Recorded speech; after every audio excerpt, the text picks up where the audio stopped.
Today's episode is brought to you by Mazars. SoundCartel.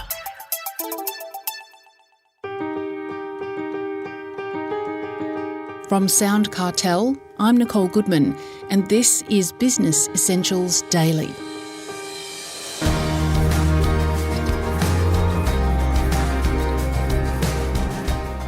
It wasn't that long ago that blatant and unwarranted comments and advances in the workplace were brushed aside and seen as par for the course. Rightly so, they're now being taken a lot more seriously, with rules and regulations tightening and people being far more willing to call out the harassment. So, as a leader, why should you care and what can you do about it? For answers, we hear from Yan Flageul, HR advisor at Mazars, and Greg Halse, partner at Mazars. Yan explains to Chris Ashmore that it's the impact that these behaviours have on those being targeted. You know, what's interesting is that ultimately people are people. They're just human beings. And whether they're in the workplace or outside of the workplace, it's the way that people interact with each other, either positively or negatively, and the impact that sometimes words and actions can have on people. And one of the interesting thing about, and that'll be the only touch point on definition, is the fact that harassment, the intent is irrelevant. Whether you intended to offend someone or not, or to intimidate or humiliate, is irrelevant to the matter. It's the fact you actually have made an impact negatively on someone, and most of the time you've made an impact on their health and safety. And that's why it's actually prohibited by law. And that's ultimately about how people behave and what they need to be aware of their surroundings, aware of the impact that their words and actions can have. That's really what this is about. There have been changes to the Fair Work Act in relation to sexual harassment in the workplace.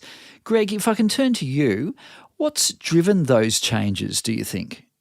It's interesting, and Yan, I'm not sure what you would think about this, but for decades I've been proud of the way in which we've managed businesses in Australia. It's felt like our cultures were always about a fair go, accepting diversity, emphasising, we'll help each other when we're under the pump, we'll help the mateship element that's in the workplace. So for decades we've been known around the world to survive with banter and jibes and being a bit of a larrikin, and that's been a core feature of the Australian workplace. And it's interesting that for decades we haven't seen the wave of harassment claims that are suddenly starting to appear.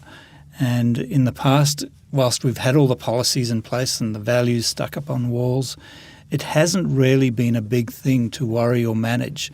And I don't know what you're noticing in the change, Yan, in terms of the context. Well, I've been in Australia for 17 years, so long enough to actually call it home and understand the culture, And what I've noticed is that there is really a shift in society overall, not just in workplaces, but overall the Me Too movement, for instance, has been really a driver to that change.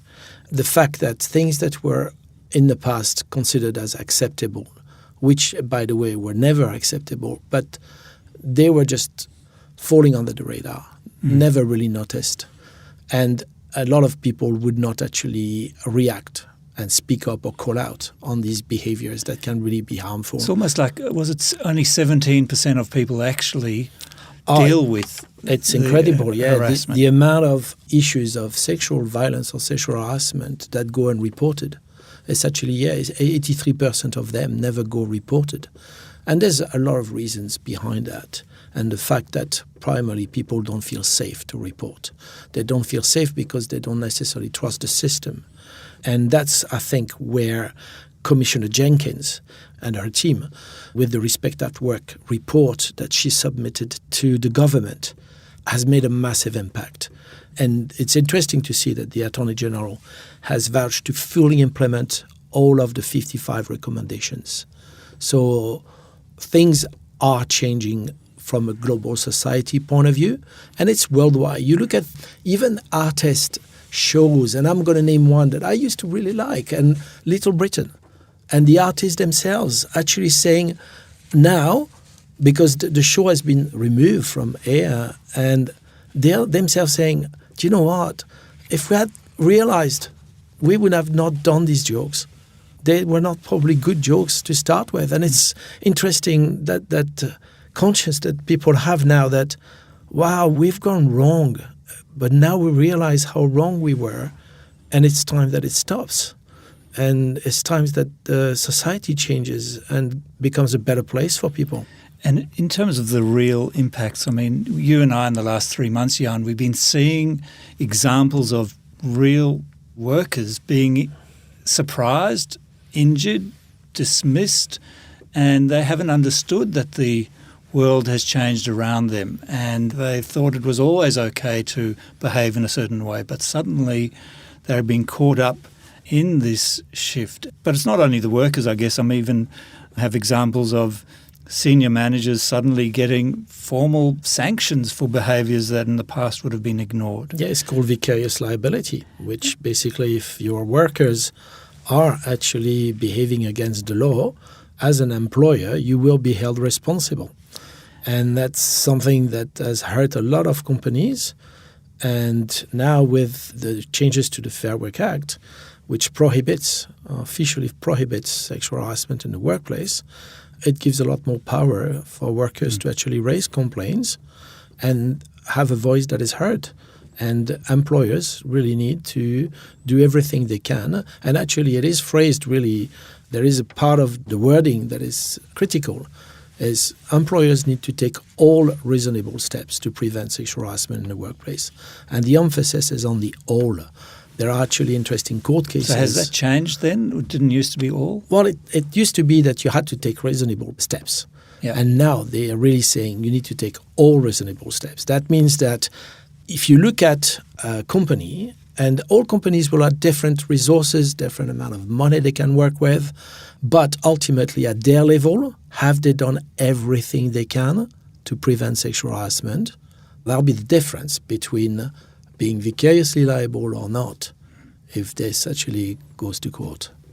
And so what are some practical steps business owners can take to deal with sexual harassment in the workplace?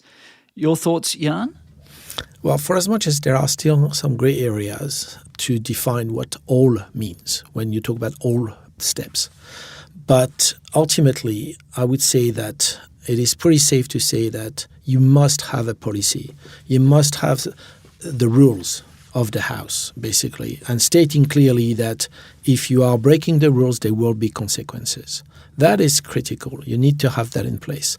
But you need to also, and I really believe that the key answer to the problem is in education. You need to train your staff. You need to train your managers, and in particular, you need to train your middle managers to help them, one, anticipate the issues. That means assess where is the risk. What are actually the people in my organization that are more at risk than others? So that's a psychosocial hazard check. Hazards, exactly, check assessments, and then have these corrective measures in place to make sure that you prevent the harm from happening, but also educating people on what is acceptable, what is not acceptable. What does that mean, that joke? You can no longer have that sort of jokes. It's not the fun police. It's the fact that there are jokes that were just never okay. But now you will actually possibly be sanctioned for some jokes, banters, that you would not think much of. And that's because the intent is usually irrelevant. If you've actually impacted negatively on the health and safety of someone, you will actually have consequences. And I think that the training is one thing, but also the fact that at executive level, you need to look at the culture and how to really help people embrace a positive culture. And the culture is a culture of speak up and call out. You have zero tolerance for these sorts of negative behaviors. And I always say that the standard that you walk past is the standard that you accept. So that's what needs to be the benchmark, is we need to have a higher level of standards with regards to sexual harassment in the workplace. Indeed. Well, before we go, any final thoughts you'd like to share, Yan?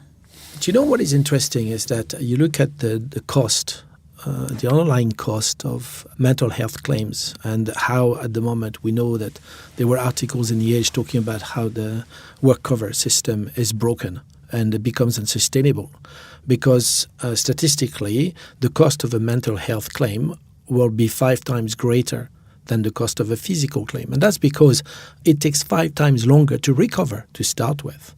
So what is really important for employers is the fact that they need to understand that the way to help the system to actually work and for people to still be able to be protected, you need to work upstream, work at the beginning. So before almost the be issues. proactive rather than preventative here. And 100%. I think proactivity is all about building a culture that says you're okay, I'm okay, that we actually have a relationship in the workforce that is respectful, appropriate, and not parent-child, you know what I mean, about parent and where one is dominating the other. This really needs to be a place where you leave your privileges at the door and you genuinely have candid, direct but caring conversations with your employees. That was Mazars' Greg Halse and Yan Flageul.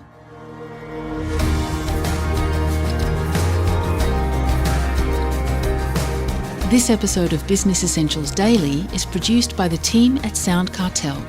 Thanks for listening. I'm Nicole Goodman. We'll bring you more Be Daily tomorrow. Follow at BE Daily Podcast across social media and head to bedaily.com.au for more from the Business Essentials Daily podcast. SoundCartel. This episode was brought to you by Mazars. To find out more, visit mazars.com.au. That's mazars.com.au.